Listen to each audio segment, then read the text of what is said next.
It's officially happening. We're starting the great pizza crawl of Southern Arizona. Originally it was just Tucson, but we're starting off not in Tucson. We actually already did an impromptu video with a pizza place, but because of the quality of the video, the audio, we're gonna hold off on that one. So we're gonna start off with a little road trip.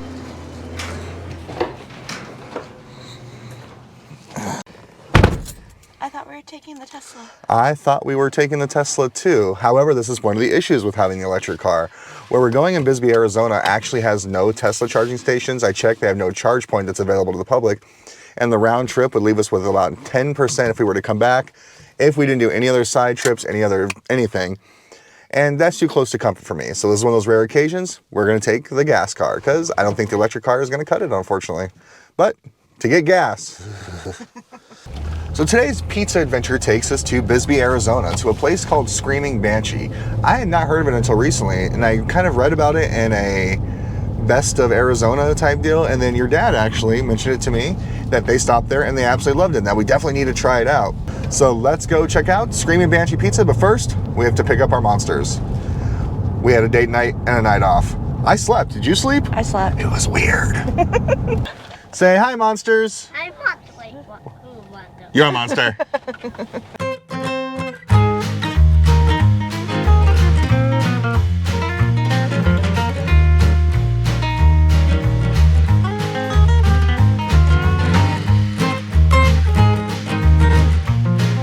All right, we've arrived in Bisbee, Arizona. About to go try out the pizza place here. It's called Screaming Banshee. It's about 94 miles from Tucson where we started. And it's about an hour and a half, hour, 20 minutes drive, because it is actually in the hills. This is an old mining town. I believe it was founded in the 1880s. Looking at the architecture around here, it is built into the mountainside. And this was a thriving community until basically the mines ran dry. You can still take tours in the old like Queen Creek mine, or Copper Queen mine. But today, we're here for pizza. You guys ready? And breadsticks. I haven't been born and raised in Tucson. I've been to Bisbee before, but it's been so long, I actually don't remember much of Bisbee. So this is kind of all new for me too, which I'm kind of excited for. Yay, new experience. Mama, What is it? excavator. An excavator.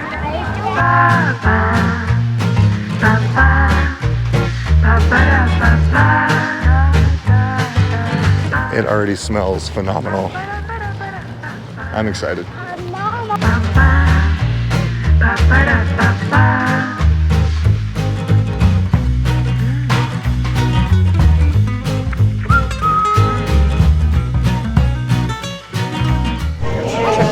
This we were discussing in our last video at Proof Artisanal Pizza is there should be like a charred wood style pizza.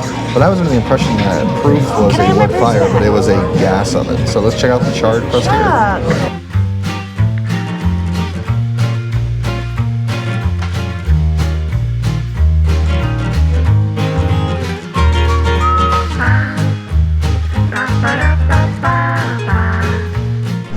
Hunger gods heard me. We got our breadsticks and our wood fire wings that are honey chipotle. I'm really excited to try these. Probably have to brush off some of that green before we give it to Henry. Alright, we're going to start off with our chicken wing. It is a wood fired one. We're going to dip it in our ranch here because ranch is correct. Blue cheese is never correct. I'll say I really like the wings. My only knock against the wings so far is it could have a little bit more char on it, but it's still a good wing. That's just a personal preference, nothing against the actual wing itself. Alright, our pizza just arrived. We went with the Big P, which is their just basic pepperoni, but look at that char on the crust. That's one of the things we're looking for. And on the bottom, it is perfectly blistered. Like we were talking about in our previous video, I'm guessing it probably has a 1 to 2 day fermentation because it didn't rise that much, so maybe it's only 24 hours. But either way, I'm extremely excited to try this, and really hungry too. Alright, Dana, how do you feel about your wings so far? I like it. For a honey chipotle, they're not very spicy. Not very spicy at all, which is actually a good thing. It has like that perfect hit of spice to go along with the sweetness. Alright, Dana's diving into the pizza first. Look at the stretch in that cheese. Time to try the breadstick. I'm really excited to try the house-made marinara. It's one thing touted on the menu. So let's... I like the house-made marinara because it's not overbearing. It's definitely just a basic tomato marinara sauce, but it's a good thing in this case. They're not trying to mask it with, you know, a copious amounts You of can use your garlic fork or and get the herbs bites. or olive oil. It's just a traditional sweet tomato sauce. The pizza is a little bit greasier than I would like to see. When you're not using a low moisture mozzarella on a pizza like this, you're going to get all that grease rise to the top when it hits temperatures over 600, which is pretty common on a wood fire pizza. So that's why it's extra greasy.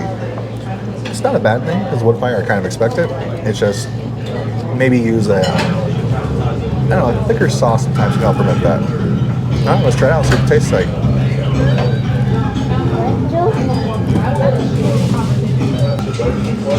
It's good. I really think the pepperoni is phenomenal. A lot better than the pepperoni we had last night. They had to be seasoned with the herbs to give it that nice little flavor.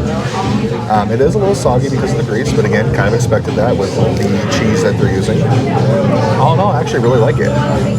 Like, let's be fair, would I make another 100-mile trip for it? Probably not, but if I'm here visiting Tombstone, Bisbee, Sierra Vista, I will definitely make it a stop.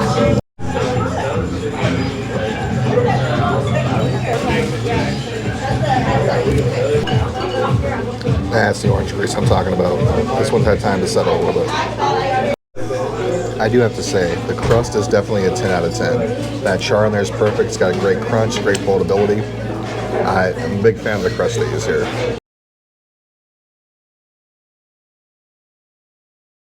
And while in Bisbee, you really got to check out the famous 1,000-step staircase. People come here just to do that. Basically, it's 1,000 steps to the top, and it's kind of a holdover from the late teens, I believe it is, from Bisbee. And it's right around the corner here. Let's check it out. All right, here it is, guys. The famous staircase up to the top. Are we ready? Yeah. Nope. What year is it? Time to start making our way back home. But first, let's discuss how we feel. On the long drive home now. We drove 94 miles to try out Screaming Banshee, and I don't regret it. But before we get there, I want to bring up another subject.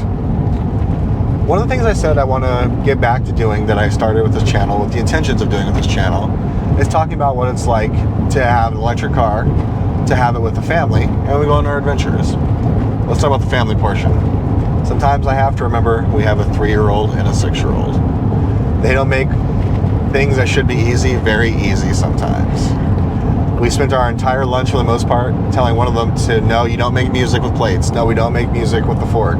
No, you have to stay in your seat. Then we had to tell the other one, stop kicking the other one. Stop kicking the other one. Yes, I know he's kicking you. Stop kicking the other one. And literally, every time I went to speak on camera is the only time one of them wanted to talk to me. So I have to remember, we're incorporating this into our lives. Our lives aren't incorporating into this, if that makes any sense. So it makes it more difficult sometimes to do the things we want to do. In this case, our food reviews and things like that. But that being said, we were able to eat the food. Now let's talk about it. What was your first impressions of the food? And actually, no, before we even get there, what was your first impressions of the restaurant? I liked the atmosphere of the restaurant. I agree. It was very cute and had a lot of interesting artwork and just local stuff. I felt it was very well-defined, organized chaos, because there was a lot of stuff going on, and that was what the chic style they were going for. So, like, they had a bunch of like artisan signs around that you could purchase, which I thought was really cool. The bathroom was really cool. Yeah. Actually, I even decided while I was in there with Henry, because he had to go potty, that I thought it was my favorite part of the restaurant itself. I thought their wood fire oven was really awesome. I got a quick shot of it. Because that's the other part. I still feel weird about just openly recording in a restaurant setting like that, because I don't want to make other people feel uncomfortable. So mostly I record the footage, and I'll do the voiceover stuff afterwards, and we get our thoughts in the moment. But this is now the second restaurant in a row where the server said, hey, what's this camera? Are you guys YouTubers? And yeah, kind of, sort of. If you ask our 72 followers. So I was like, yeah. So I felt a little bit more comfortable talking there because she was all about it. Like, yo, let me know how it goes. So that was kind of fun. But this is where we get into like the nitty gritty of our food review. What was your first impressions actually of in the restaurant itself, like service and everything else? I did feel it was a tad bit slow. Agreed. But Granted, we did get there right when they opened. That's what I said. We got there right when they opened. And so they were still working out the kinks. Sure. And I think there was only 2 waitresses. I believe there's 2 servers. 2 servers for the entire restaurant. But that's where I'm going to give credit too, because she did something that if you do this, it goes a long way with me. She came up and acknowledged we had been waiting Yep. and apologized and was pretty on top of it after that. Yeah. As soon as you acknowledge to me that we've been waiting, I'm usually perfectly cool. It's just when all right, we've been waiting for like 30, 40 minutes, and then they're like, all right, what do you want? All right, are you ready? Yeah, we're ready. You know? And she was a great server too. I don't remember her name, unfortunately. But yeah, she was phenomenal. She was all about us doing their food review, and she acknowledged that, hey, I'm sorry we're running a little slow tonight. I don't want you to think, where's she going? Like, she kept keeping us up to date, which I really appreciated. As for the food, we ordered 3 things. We got breadsticks, because that's all Henry will eat besides chocolate. We ordered the wings, because we both really like wings. And I don't know if I've ever had just straight wood-fired wings before. Usually, like, they're fried or... Right. I don't know. But then we also ordered the Big P. It's what they call their pepperoni pizza. Let's start off with the breadsticks. It's the simplest. Thoughts? I like them. I thought they were good. Henry liked them. He ate 3. He did, which is really unusual. Henry usually like 1, but here's the other catch. He only eats the inside of the breadsticks. There's something about the outside texture that he is just not a fan of. But he did eat 3 whole breadsticks. Yeah. Well, as far in Henry parlance, 3 whole breadsticks. And then let's go to the wings. I like the wings. I like the kind of the smokiness from the wood. Okay. They were crispy. They weren't soggy at all. See, that's where I'm going to slightly disagree. Oh. And the only reason I'm disagreeing, and there's a caveat to this. Okay. Like I said, I never really had wood-fired pizza before. One of my only real restaurant job I've ever had, and this was in college, we made wings in our just pizza oven. I don't know, they just didn't have that crispiness, and they always felt a little slimy to me. Not saying that they were slimy. I'm talking about the ones I had before, the ones I used to make at my restaurant that I worked at. These ones, they were done, they were baked, for all intents and purposes. But I like that little char, I like the crunchiness to the skin. Mm-hmm. The first one I had didn't have that at all. The second one had the perfect crunch and char on the bottom of the wings. So you can tell they put them in like, a tray or pan and cooked them in the oven, obviously. And when I got to that crispy part, it was awesome. So my only critique and suggestion would be is during halfway through that cooking process, flipping the wings. So I get the crispiness and charness on both sides. Okay.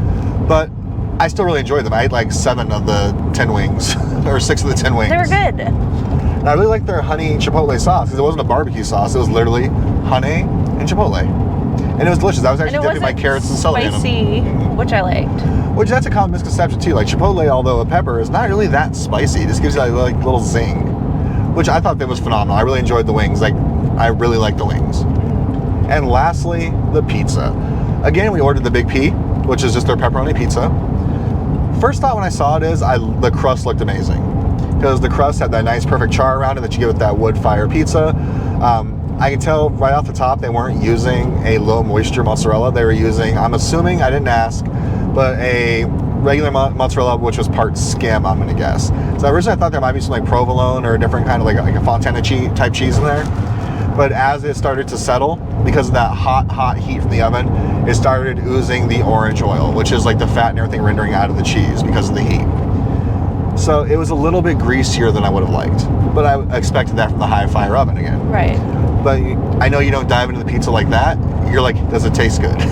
Did you enjoy the pizza? I did enjoy the pizza. Okay. I wish the crust was a little bit fluffier. The crust wasn't bad. It wasn't as fluffy as I would have liked. I could be completely wrong on this, so if I'm wrong, please comment down below there as Screaming Banshee. I have the feeling it's like a daily made dough, so it didn't really have time to ferment, and it's not really like leavened, so it doesn't really rise. Okay. Since it's a quick fire, the goal is to get it cooked at a high temperature. Not fast, but it's gonna cook fast because of the high temperature. Because I feel if it was really like a fermented dough, like over like a 48-hour rise, it would have been fluffier. But this one, you're right. I really enjoyed it. It had a good crisp to it. It did have a good crisp. And this sounds like an insult, and it's not, because as I spoke with Chef Rick last night over at Proof Artisanal Pizza at St. Philip's Plaza in Tucson, I'm a pizza snob, but I'm also always going to give the nod to my nostalgic pizza. Having been born and bred, grown up in Tucsonan, Peter Piper Pizza has always been like the go-to pizza for anyone from Tucson, even though it is a chain, it's commercial, it's, not the world's greatest pizza. This actually, because of the type of cheese they use and the pepperonis they use, had a really Peter Piper-like taste to it, which to me is awesome. It's just, to me, the very gourmet version of it. So I really enjoyed it too. I wish the crust was a little bit crispier, but it was a little bit floppier at the end because of the oil buildup. But it had a good char and a good like leopard blistering on the bottom too, which I enjoyed. So all in all, I say we give it our rankings. I personally give it a 7 out of 10, same that we had last night with proof. Okay. What about you? Yeah, no, I liked it. I enjoyed it, and I thought it was good.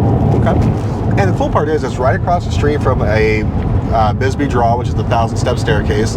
We were going to spend a little bit more time, but both kids were getting a little wild and rambunctious. They actually fell asleep finally by the time we hit Sierra Vista on the way back to Tucson. So we didn't get to do a lot else in Bisbee. But it's like right in the heart of Bisbee itself. Go there, check out the mine tours when they're open, check out the staircase to climb to the top, and just walk around and enjoy all the local artists and stuff and the architecture. Like it was, I can't wait. I actually really want to go back to Bisbee and just spend a day there. Because I can't remember the last time I was there. Like all the little houses, the house we parked near was actually a Airbnb. Oh, was it? Yeah. I didn't see that. Well, and another cool part too is just some of the age, because Bisbee itself was founded in 1880 as a mining town, but it wasn't incorporated, I believe, until 1902. Okay. Now the population, I think, is right around like 5,000, give or take, like 4,000 or something, but I think it's closer to 5,000 at this point. So it's a smaller town, and it really is like artisan heavy. It's kind of like, it's like that kooky little town. It's your, but I want to go back there again, just walk around and spend the whole day. And we did walk by a house where my nerdy history part took over, where I'm like, oh, that's an old Sears and Roebuck house that you could order and build. And I was showing Dana kind of a little bit about it. Then I realized I really am a nerd. But yeah, if you're in Arizona, Southern Arizona, make sure you stop by Screaming Banshee in Bisbee, Arizona. And while you're there, check out everything else the town has to offer. And you're really close to Tombstone, you know, the Kartchner's Caverns, which is a huge cave, but it's cool. I actually want to do that again soon. I've never done it. Oh, there you go. There's another thing for our Tesla Tech and Travel. We're going to go to Kartchner Caverns at some point. But while you're there, like go Tombstone, Sierra Vista, like the very first McDonald's with a drive-thru is right here in Sierra Vista. I want to do a video on there sometimes. I think that's pretty cool. But now we got more pizza places to check out. We got 2 down. So we're going to get this developed over time. We are going to keep changing what we're looking at with the pizza, but we are going to keep the controls the same. We're probably just going to order a pepperoni and or a margarita every place we go, 1 appetizer, and possibly something that they're known for, if they do have like that one thing that they're known for. Well, until next time, thanks for taking another ride with us. Tune in, everybody. If you haven't done so, please like, follow, and subscribe. You can do it down below. And we're also going to link some stuff below, like when we went to Tombstone, our previous pizza trip. Just anything cool, follow us. We do stuff. We have kids. We're married. We have an electric car. We have a gas car. We have a dog that neither one of us likes, but some reason loves us. That sounds terrible. It's true, but she's needy. All right, guys. Thanks for taking the ride with us, and let's take another ride again soon. Bye-bye, everybody.